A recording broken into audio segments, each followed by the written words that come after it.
Now to the cackling witch herself, Joy Behar from The View, whose jealousy is something to behold.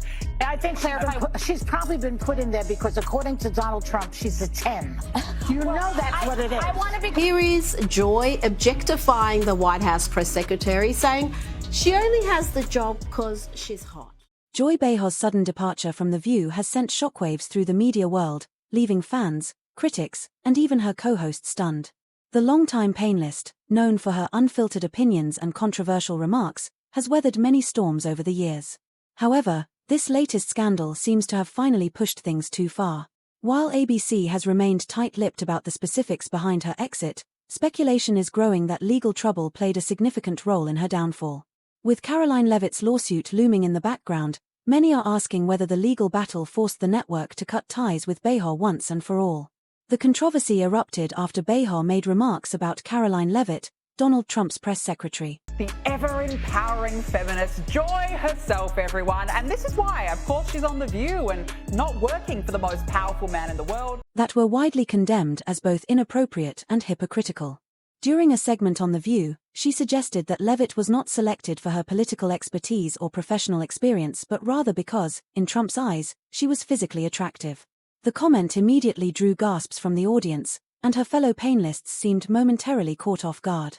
Social media backlash was swift, with critics from across the political spectrum calling out Behar for reducing a woman in politics to nothing more than her appearance. Behar's history as a vocal advocate for women's rights and empowerment made the backlash even more intense.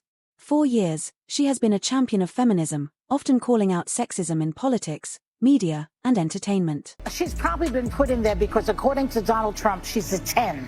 You know that's what it is. Here is Joy objectifying the White House press secretary, saying she only has the job because she's hot. Yet, in this instance, she seemed to contradict her own beliefs, making a remark that many saw as degrading and dismissive. Within minutes, Twitter exploded with criticism, and hashtags like #CancelJoyBehar and #FireJoyBehar began trending as viewers expressed their outrage. Even some of her most loyal fans struggled to defend her this time, with many expressing disappointment that she would make such an offhanded and dismissive remark. Rather than immediately addressing the controversy, Behar brushed off the criticism, appearing unconcerned by the growing outrage. However, the situation escalated quickly when Karoline Leavitt decided to take legal action. Because Karoline would wipe the floor with you bitter banshees any day. How well you can do your job, and the American people agree with that sentiment. So it's about competence, skill, and merit. Instead of merely condemning Behar's comments in a statement or media appearance, Leavitt made the bold move of filing a lawsuit accusing Behar of defamation. According to legal experts, the lawsuit alleges that Behar's remarks were not just offensive but potentially damaging to Leavitt's professional reputation. The complaint suggests that her statements were made with malicious intent, aiming to discredit Leavitt and cast doubt on her credibility. ABC soon found itself caught in the crossfire. While the network has stood by Behar through past controversies, the legal implications of this lawsuit created an entirely new level of concern. The president is focused on ensuring that the most competent individuals, the best and the brightest in this country, are in positions in this federal. Executives were reportedly holding emergency meetings to discuss the best course of action, as the lawsuit put them in a precarious position.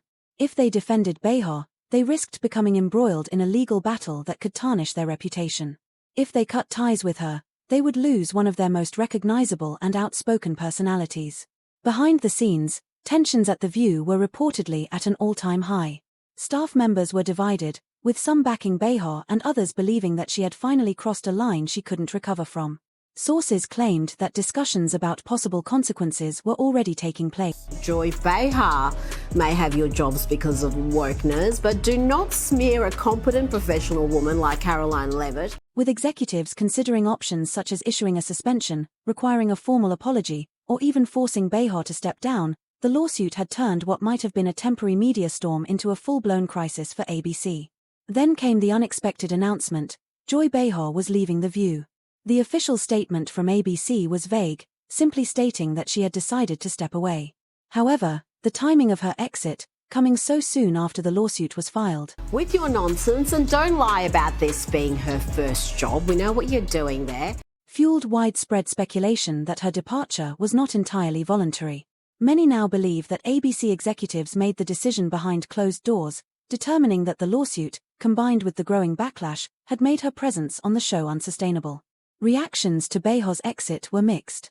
Some celebrated her departure, arguing that she had long been given a free pass for her controversial statements and that it was time for her to face real consequences. Others felt that ABC had caved under pressure, removing one of The View's most outspoken voices due to political backlash. The debate over whether Behar deserved to be removed or if she was the victim of cancel culture quickly became just as heated as the original controversy. With Behar gone, questions remain about what's next for The View. ABC must now decide whether to replace her and, if so, who would be bold enough to fill the void left by her departure. There is also the question of how the lawsuit will proceed now that Behar is no longer on the show. Some wonder if ABC will reach a settlement with Leavitt to avoid further legal troubles or if the case will go to court, further damaging the network's reputation. The broader implications of this controversy extend beyond The View. This situation highlights the growing scrutiny placed on media personalities and raises important questions about accountability in television. Can talk show hosts continue making inflammatory remarks without consequences? Does Behar's exit signal a shift in how networks handle controversies involving their most outspoken personalities? Will this case set a new precedent for how defamation lawsuits impact public figures? Behar, for her part, has remained largely silent since her departure, leading to even more speculation about her next move. Some believe she will eventually speak out, either defending her remarks or addressing her exit in a way that reclaims control of the narrative. Others think she may choose to quietly retreat from the spotlight, avoiding further damage to her legacy. Whether or not she returns to television remains to be seen, but one thing is certain: her sudden departure marks the end of an era for The View. As ABC grapples with the fallout, it's clear that this controversy is far from over. Whether the network chooses to revamp the show, replace Behar with another fiery personality, or take a more cautious approach moving forward, The View will never quite be the same. The audience, too, will have to decide whether they still trust the show without one of its most polarizing figures. What do you think? Was Joy Behar's departure justified, or was she unfairly targeted? Will The View suffer from losing her, or was this a necessary change? Let us know your thoughts in the comments, and don't forget to like, subscribe, and turn on notifications for more updates on this ongoing media firestorm. This story is still unfolding. Stay tuned for the next big development.